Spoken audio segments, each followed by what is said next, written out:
Yes, hello everyone. After a hopefully exciting morning, it was exciting in my case, and I hope it was for everyone else. We are meeting back to go to business and talk a little bit deeper now into the kind of issues that Greensearch was dealing with.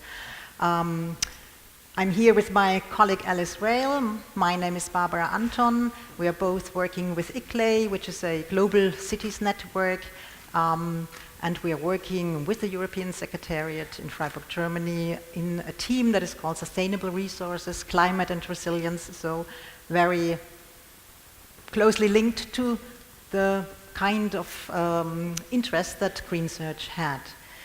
As you have figured so far, Greensearch and also this conference have two major dimensions. We're talking about urban green infrastructure, obviously. We are talking about biocultural diversity, about governance, about planning.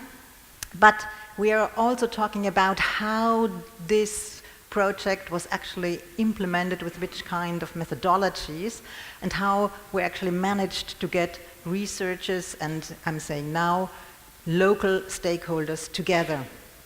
We're working more closely in 5 cities: Malmo, obviously, Berlin, Ljubljana, Edinburgh, and Bari.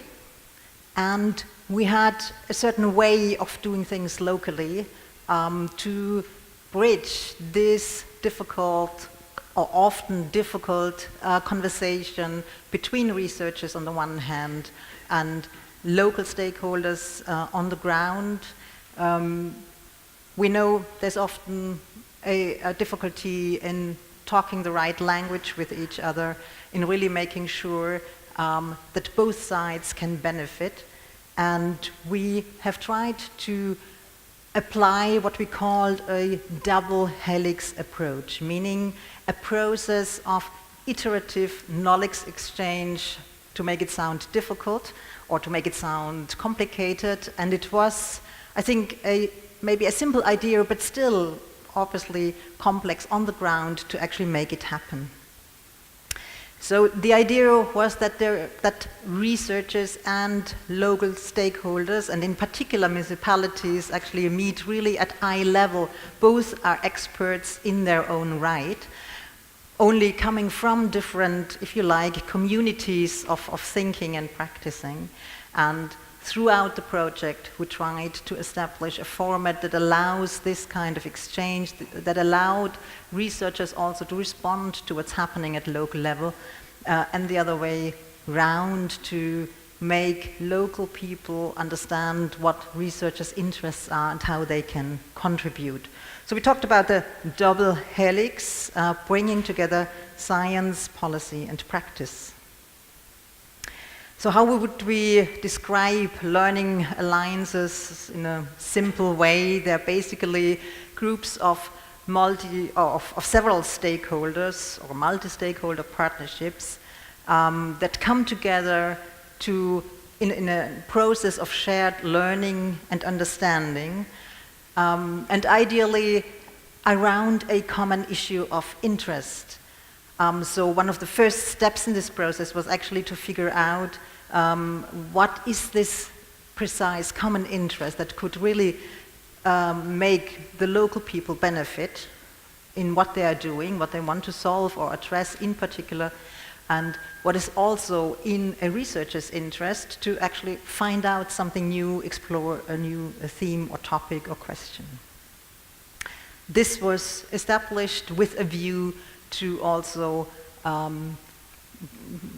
turn research into a little bit more demand-oriented direction, make it relevant on the ground, and allow people locally to benefit from it. So what do we want to explore in this session? We have separated it into parts, mainly the first part, and sorry, I'm standing right in front of your noses, but I will walk away in a second.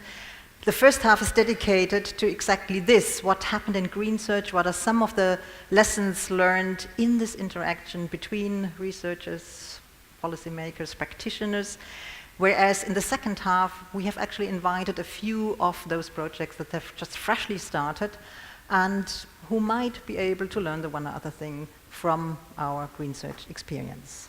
With this, I hand over to my colleague. Is that right? Yeah.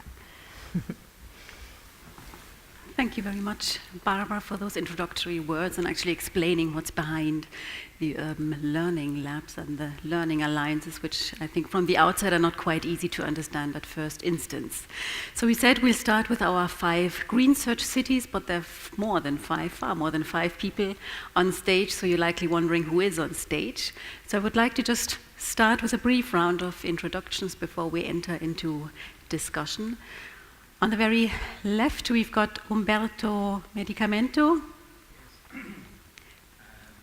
Work for the city of Bari. I'm a technician and agronomist, and my main occupation is to work on the technical issues and that have to do with the management and maintenance of the green areas, and also writing the technical part of the contracts that then we have with local companies that are in charge of the management of our green areas. Thank you. Then we have Yole DeBellis from the University of Bari, who was also the local facilitator. Maybe just very quick sentences from each one of you. Yes, my name is Yole DeBellis. I'm an assistant researcher for the Focal Learning Alliance of Bari, and I help facilitate the Focal Learning Alliance together with my other colleagues and organize workshops and everything else that's involved. And next up, we're going to Berlin. Leonie Fischer from the Technical University of Berlin. Yes, urban ecologist, more on the research side, but coordinating together with Ingo Kovarik, the Urban Learning Lab. And traveling over to Edinburgh, Charlie Cummings from the Edinburgh and Lothian's Green Space Trust. Well, no point repeating. I'm Charlie Cummings from the Edinburgh and Lothian Green Space Trust, and we're one of the key delivery partners of the east part of Scotland for green infrastructure and green space. Onwards to Ljubljana, Mojca Fajdiga. Yes, I'm youth worker for 20 years. I work on the field of youth, and yeah, that was our stakeholders on a project Livada. Rozalija, yes. Rozalija from the Biotechnical Faculty, University of Ljubljana. I'm a researcher there, and I'm mainly interested in participatory land use planning, which was also the focus in this Green Search project. And we land in Malmö.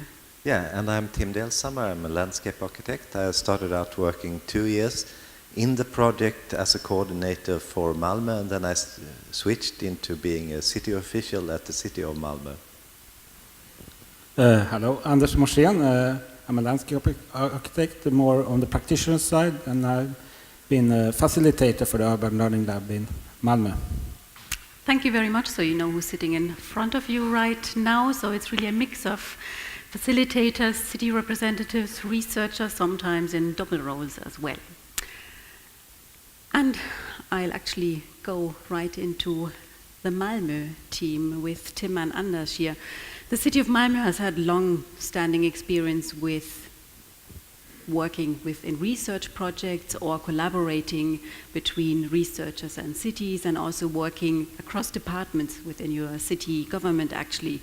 So were you still able to benefit from the Green Search approach, which we just heard about? Has it had an impact on the city of Malmö at all? Well, it's hard to say it has had a certain impact on a certain decision or strategic choice or so, but we have had a lot of benefits having easy access to all the researchers, and they have been contributing a lot to our discussion during the project with the Green and Blue Plan. Yes, and I think Malmö has have influence in this interesting green infrastructure and ecosystem service from different sources, but I think Green Search helped to get them even braver to see this European context and all the knowledge that all the researchers provided. So yeah, definitely has strengthened this case. So So it's good to hear that cities who are already sort of really very into these European projects, that there's no end to learning, and I think also exchanging, because the research partners from Green Search, of course, came to you quite often, I understand, and there were really many meetings. Yes, and it was, for me as a practitioner, not knowing the research world somehow, the way it was in the last 1.5 years, I thought it was great, and I thought that would be from the beginning. So from this kind of practitioner side, to get advice for the next thing, I think this had to go with the program and so on. So everything followed as it should. But if we got to know each other earlier, practitioners and city officials and the researchers, I think we could have an even more dynamic discussion. So there's more advice for the next project to think about.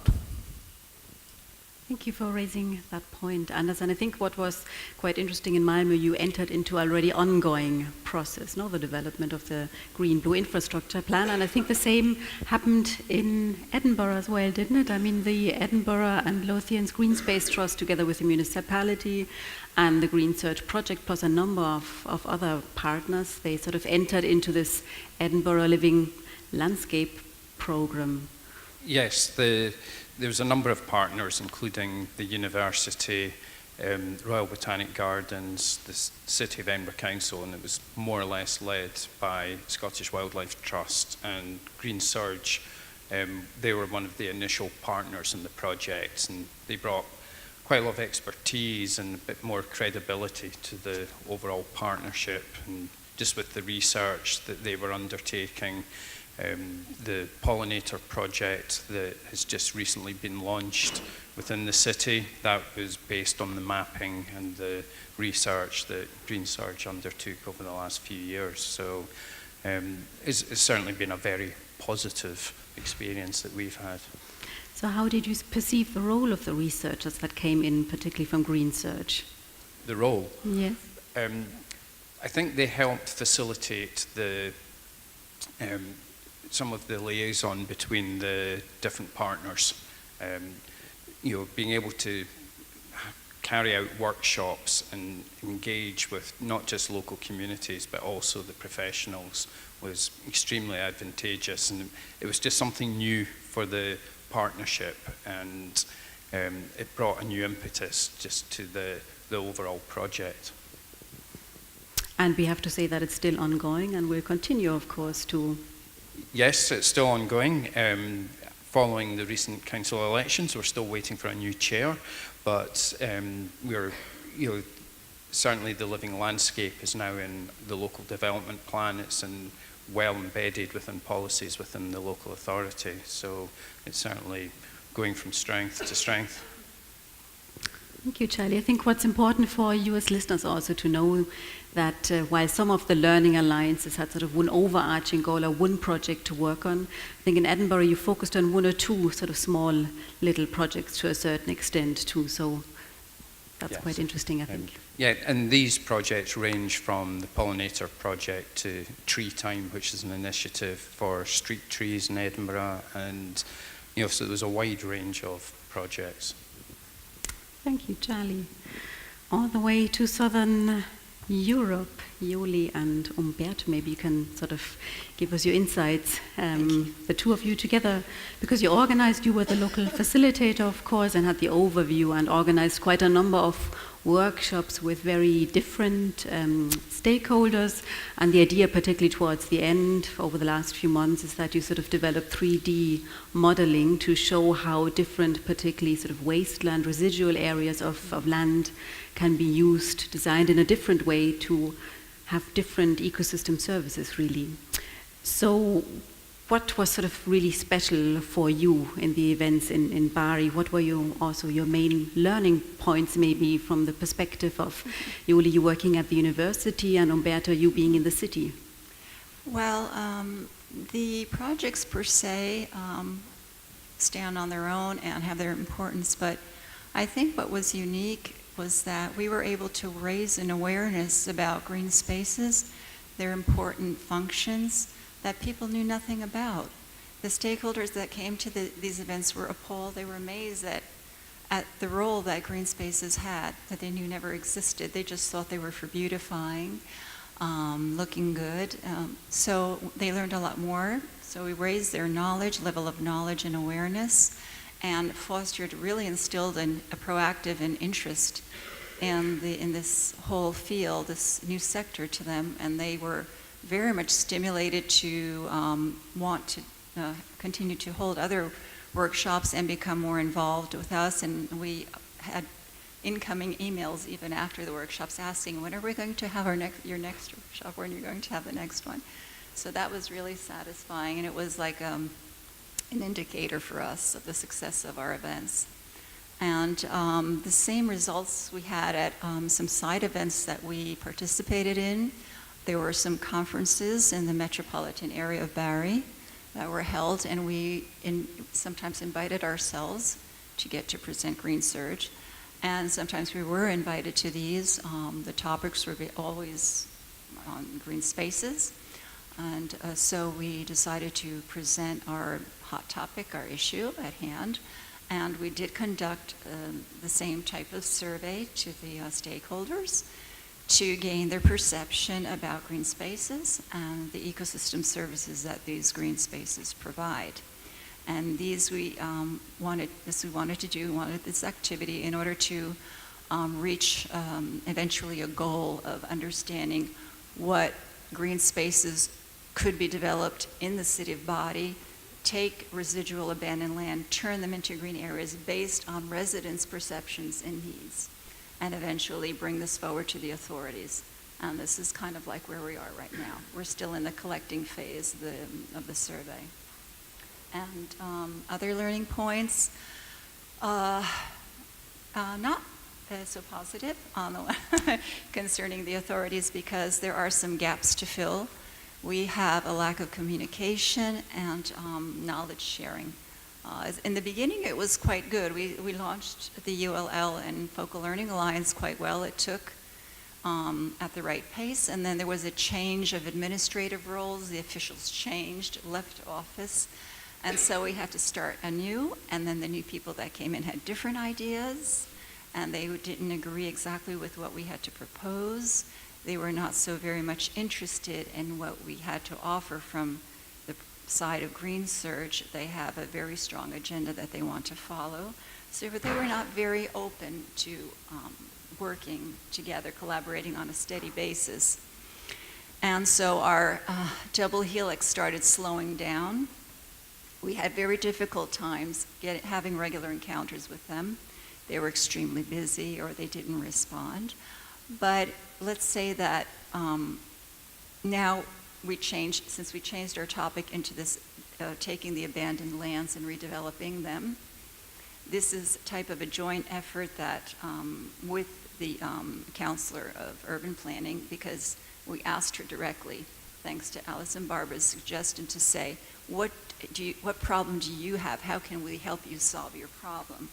So this turned out to be a very good, gave us a good result in the sense that we took the abandoned lands that they wanted surveyed, and now we're going to propose our part and say, would you like us to help develop these into green spaces? And we hope that they will now be open to this idea. But of course, then there's the gap of lack of funding and lack of human and financial resources. And we don't have a regular roundtable where policymakers and people from different sectors from the industry and research can come together and regularly discuss and share. There's not this coming together physically and with ideas. Everybody is in their own shell, let's say, still. So we need that. We need regular coming together, sharing of ideas, and showing what opportunities there are available, and that how they can benefit from these opportunities, because right now they cannot see them because they're putting up barriers or they're not interested so much. So Green Surge, in other words, was sort of a starting point in Bari, and I think that sort of showcases we've got a really very diverse set of both geographically, but both in terms of socioeconomic situation, as well as sort of just societal sort of structures. with all ULLs, and we of course came together, I think once or twice a year usually, and also sort of exchanged with each other, all cities, to learn from each other, sort of cities who are maybe just sort of starting, trying to put green infrastructure, give it a more prominent stage, also together with the city government, and Malmö, for example, is already sort of a few steps further, but still working on it, of course. Yes, we haven't given up. Absolutely not. So it's really, over the 4 years, you sort of continuously have to work on it, see how you can deal with slow phases, with sort of setbacks, but I think that's what Bari was really very strong in, to always find a new way. Umberto, would you briefly like to respond as well? If not, I would move on. Sure. From my point of view, it was really a useful experience, because as a technician, this was the first time for me, I am talking about especially the Learning Lab, to have the chance to meet all the stakeholders all together. And I remember clearly there was the beginning, everybody was not used to this kind of discussion, so there was some cold. But then, once the discussion began, there was really an exchange, and we broke the ice and we started talking. And some of these relationships, I still have the chance to meet them around the city in meeting, and I had really a good return in this sense. I think there's the need to work in this way in our city. We have a plan, although it's a draft, for our green infrastructure system, because the War region a couple of years ago just updated the landscape planning regulation. So all the cities are updating their own plan. We have this July, the 7th of July, issued as a region the first law in Italy for bottom-up cooperation and about projects and planning. So we are in this stage. We are going to realize several new green areas. So I think that in the future, this kind of learning lab should be boosted. And also we need a transfer of knowledge in this double helix approach, which is not just exchange of knowledge between practitioners and researchers. It should not just be that. Because then in order to, I think personally, that in order to realize things like the things that we have seen today in Malmo, there's a long process that comes from little bricks that we have to put in, like an updating of all the technical part of the contracts. And so you need the time for the local companies to learn how to do in practice things. And you need also instruments to recognize companies that have this kind of quality. They are able to do things, the new things. So I think that we should open more to companies, workers, and boost this this transfer of knowledge, also really practical knowledge. And yeah, that's my point of view. Thank you. Indeed, I think businesses here and there, they came up, particularly I think in the case of Ljubljana as well, where there were also partners within Green Shirt, sort of small and medium enterprises, but I think they could even play a stronger role. But let's actually look at the example and your experiences in Ljubljana. Rozalija, you were the facilitator, and in Ljubljana you, together with students from the university and also disadvantaged youth, and of course with really a strong support from Mojca's NGO Zavod Bob, you completely redeveloped a green area. As facilitator, what role did your facilitation play?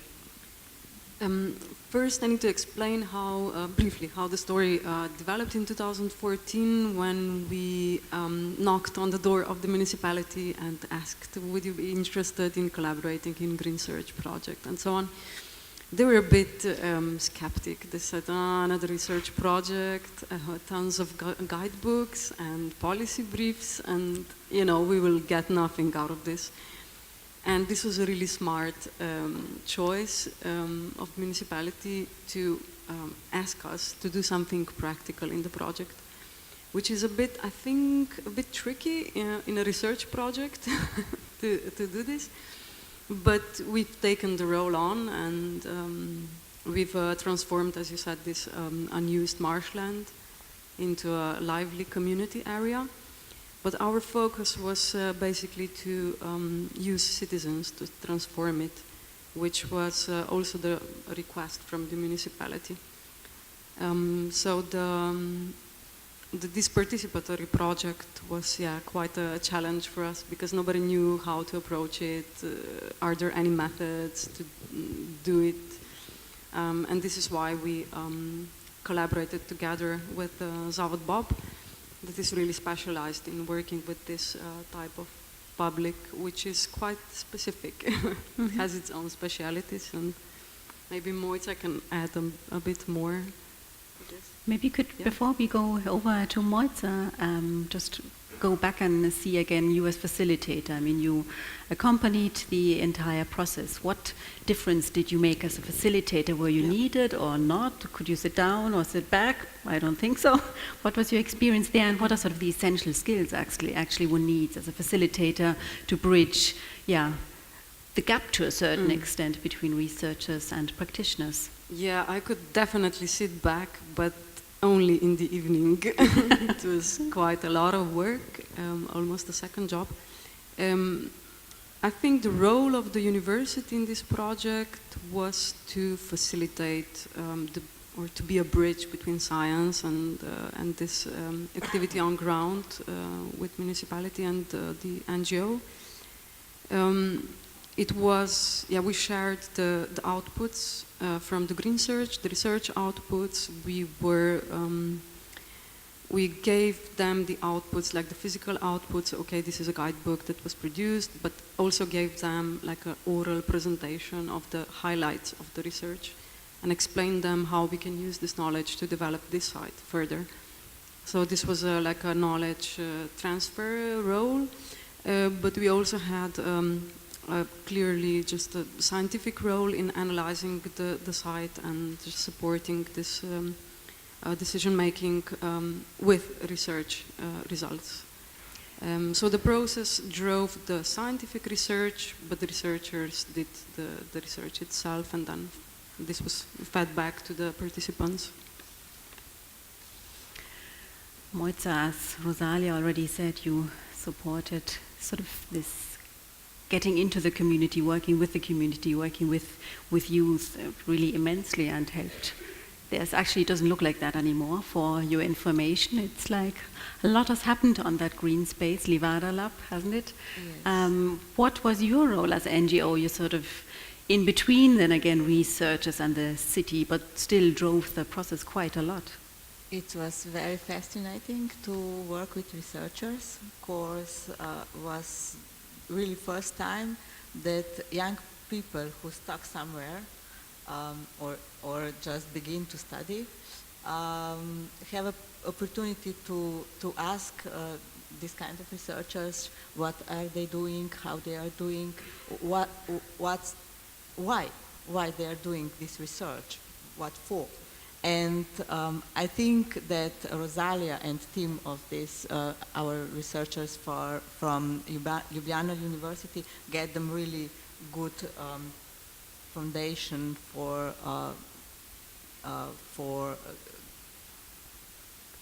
ideas, how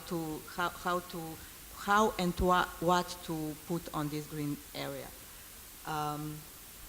And these young people, I think that get a lot of this, not just that green is just a grass and trees and so on, but green is green thinking, how we can, with other things, not buying things, not get to the, not go to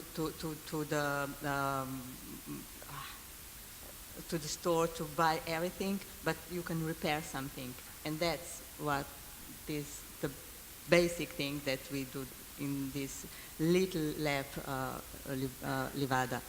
And maybe we have really good connection with municipality, basically on youth part of, but now we have a really good connection in the other parts of municipality, and we encourage young people to talk with them, to have conversation, and that's totally normal. And we grow, raising really good citizens that they will in the future, I think, I hope, they will be this very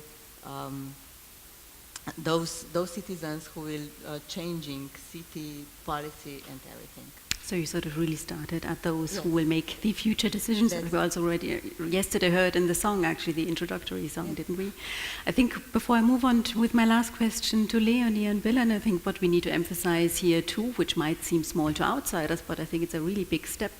Rozalija, you told me in sort of this evaluation process we did at the same time that you now managed together with the municipality to put, I think, 1 or 2 sentences into the implementation plan. Maybe you can just quickly say what that sentence is and why it is so important. Yeah, we influenced, during the process, we influenced 2 policy documents of the municipality. One of them is youth strategy, which now has a special chapter about environment and youth, and has also a special program to support this activity. And the second one was sustainable development strategy of the municipality, where we've put in the expression ecosystem services, which was not there before, but we knew a similar expression from before. So now we have this in our policy. And we especially related participatory planning approach with ecosystem services and with youth.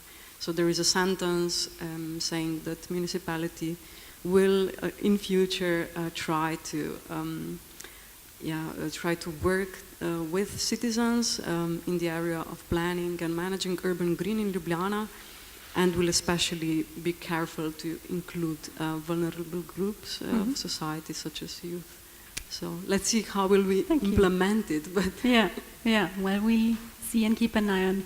Now, very briefly, a bit briefer than I would have planned, but actually going on to Berlin, and the Learning Alliance in Berlin will, I think, right after this session in the innovation area, show in detail what they did. So you'll get to know more about and what it sort of looks like, because again, it looks a bit different than it looks on these pictures, what happened in Berlin.